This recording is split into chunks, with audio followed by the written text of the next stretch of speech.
네, 오늘 야당이 이르면 다음 달 2일에 본회의에서 박근혜 대통령 탄핵안을 표결할 수 있도록 하겠다라는 내용 강희경 기자 연결됐습니다. 자세히 전해 주시죠.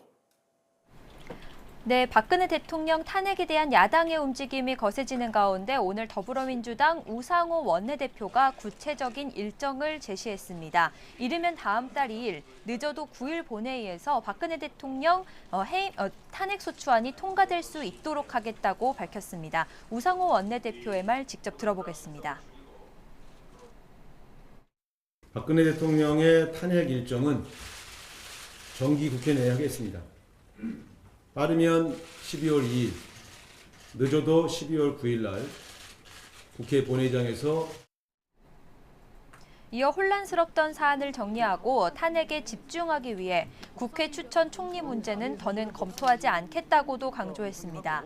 또 경제부총리 문제는 혼선이 있다면서 유일호 부총리나 임종용 내정자 등이 탄핵 정국에 맞는 인물인지에 대해 다른 야당과 논의해보겠다고 덧붙였습니다. 국민의당도 여당과의 공조를 강조하며 목소리를 높이고 있습니다. 국민의당 박지원 비상대책위원장은 야3당은 물론 새누리당과 함께 국회 차원의 단일 탄핵안 발의를 위해 철저히 준비하겠다고 밝혔습니다.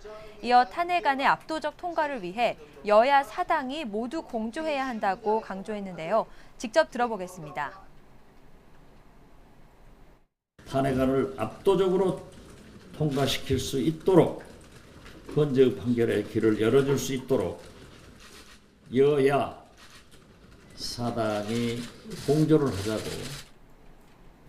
그러면서 새누리당에서 평소 연락하는 분들과 만나겠다며 새누리당 실무 책임자, 야3당의 추진단장이 빠른 시일 안에 만나 각 당의 안을 갖고 통일안을 내자고 제안하겠다고 말했습니다. 이와 관련해 오늘 야3당 원내대표는 오후 국회에서 만나 박 대통령 탄핵 등 전국 현안에 대한 의견을 나누기로 했습니다. 각각 추진하고 있는 탄핵안에 대한 의견을 조율하고 탄핵안 내용과 처리 시기 등에 대한 심도 깊은 논의가 이루어질 것으로 보입니다. 네. 자, 오늘 여당 상황은 어떻습니까?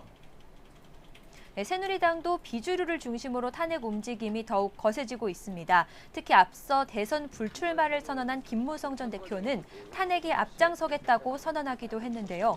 특히 오늘은 오전에 라디오에 출연해서 새누리당이 탄핵에 앞장서서 탄핵 정국을 하루라도 빨리 끝내야 한다고 거듭 강조했습니다.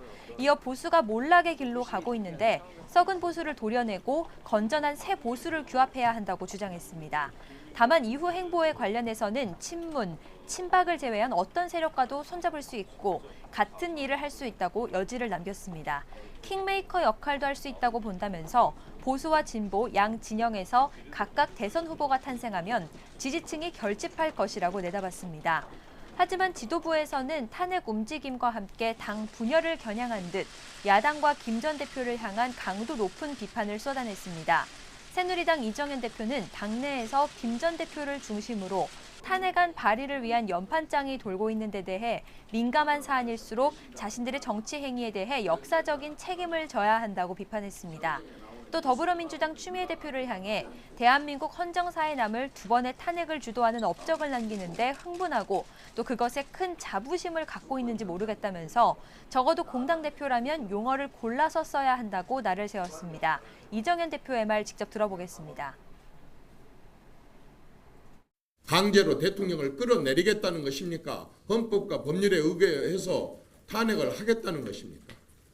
반헌법적이고 반법률적인 문제 해결을 원하는 것인지 분명한 입장을 저는 밝혀야 한다고 요구합니다. 또 정치권에서 추진하는 탄핵이 먼저 이뤄진다면 국정이 더욱 무력화하고 국정 공백이 가중될 위험성이 높다고 경계했습니다.